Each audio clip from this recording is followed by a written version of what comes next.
Our 9 Cares Colorado Shares Drive is going on right now through Sunday, June 15th. And we're working with local food banks, we always do, to raise money for people who are facing food insecurity.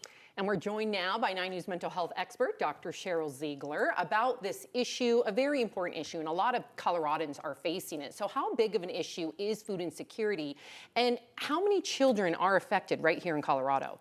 Yeah, I think people will be surprised to know that it's about 1 in 8 children struggles or is somehow affected by food insecurity. That's about 130,000 Colorado kids. So what that really means is it's usually, you're not sure. It's a true insecurity. You're not sure.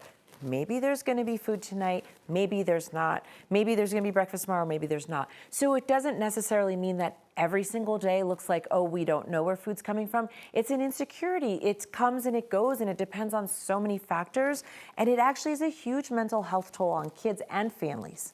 Let's talk about that. Like, how does that manifest? And actually, I feel like it's so hard just growing up in today's day and age, being a kid, you know, in 2025, let alone thinking, not knowing, right, where your next meal is coming from. How does that show up mentally and emotionally? Yeah, it does show up mentally, physically, emotionally. So mentally, the biggest driver is usually anxiety, just an anxiety. And I am talking about young children. So meaning just, you know, that feeling of like not knowing, and kids, they thrive off of structure and predictability. So then there's the not knowing, and then they get older or they start noticing that maybe one of their parents is giving up some of their food, that their parent's not eating that much, because that's what families do. They get in a certain amount of food, and parents will usually sacrifice, of course, themselves for their kids. So there's that part. Then physically, they're not fueling their brain consistently. So when they go to school, there's an impact on their attention, their focus, their concentration, their ability to really thrive. And so there's that piece.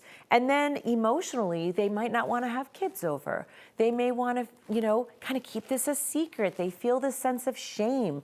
They walk around with a great burden. And if they're an older sibling, kind of like a parent, the older sibling will then at some point start to get into that mode of, no, I don't need so much. The younger kids need it. So it really has a tremendous impact on how they do in terms of their community, their involvement with friends, how they learn, and really how they function within their family. That is heartbreaking. I would just have to say, you know, if a child is outside of their home, let's say they're going to summer school or whatnot, and I know a lot of kids, by them going to school, that's how they get their meals. Yes. For some kids. Yes.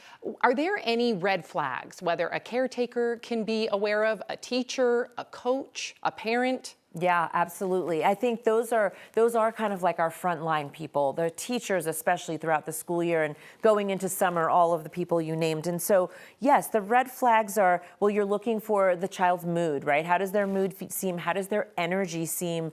What is their relationship with food? Are they seeming to be taking, you know, you see everything. Are they taking more food and kind of like stashing it in their backpack? Or some kids will get a meal for lunch and then they'll say they'll eat only a little bit, and then they'll wrap it up though and want to take it home. So there's that piece. And so you really want to look for, is there a change in their pattern of what they know? You also might just be able to tell right away. And so if they are particularly hungry, it might go the other way where they're asking for seconds, they're asking for thirds. And that can be hard as a frontline person, because these kids are growing and there may not be insecurity going on at home. And so if they want to approach it, whether it's with the kid or with the parent, the first thing you want to do is, well, you always want to lead with empathy and compassion. And don't make assumptions, right? It's just an observation. You're just throwing out a curiosity. Hey, I'm just wondering, you know, do you feel like we've got extras? Would you like to take some home with you? Or would you like me to talk to your parent about that? Or maybe you just go to the parent. There's a lot of different ways. There's not one way. But essentially, you want to lead with curiosity and compassion. And you really just want to say, if you can, if there's ways to help out, like, hey, no big deal, help out. Or provide them with resources if you know them. And I think one way that you can do that now is by 9 Cares Colorado Share. So thank you for that, because I think you just add a little perspective for folks thinking maybe we want to donate this year. Yes, donate. That's just a million reasons too. There's a huge need. That's right. Dr. Ziegler, thank you. Thank you. Just one more reminder for you guys. Our 9 Cares Colorado Shares Drive is going on through Sunday, June 15th. You can scan this QR code right here to our donation page. You can also donate when you're checking out at King Soopers. We'll be right back.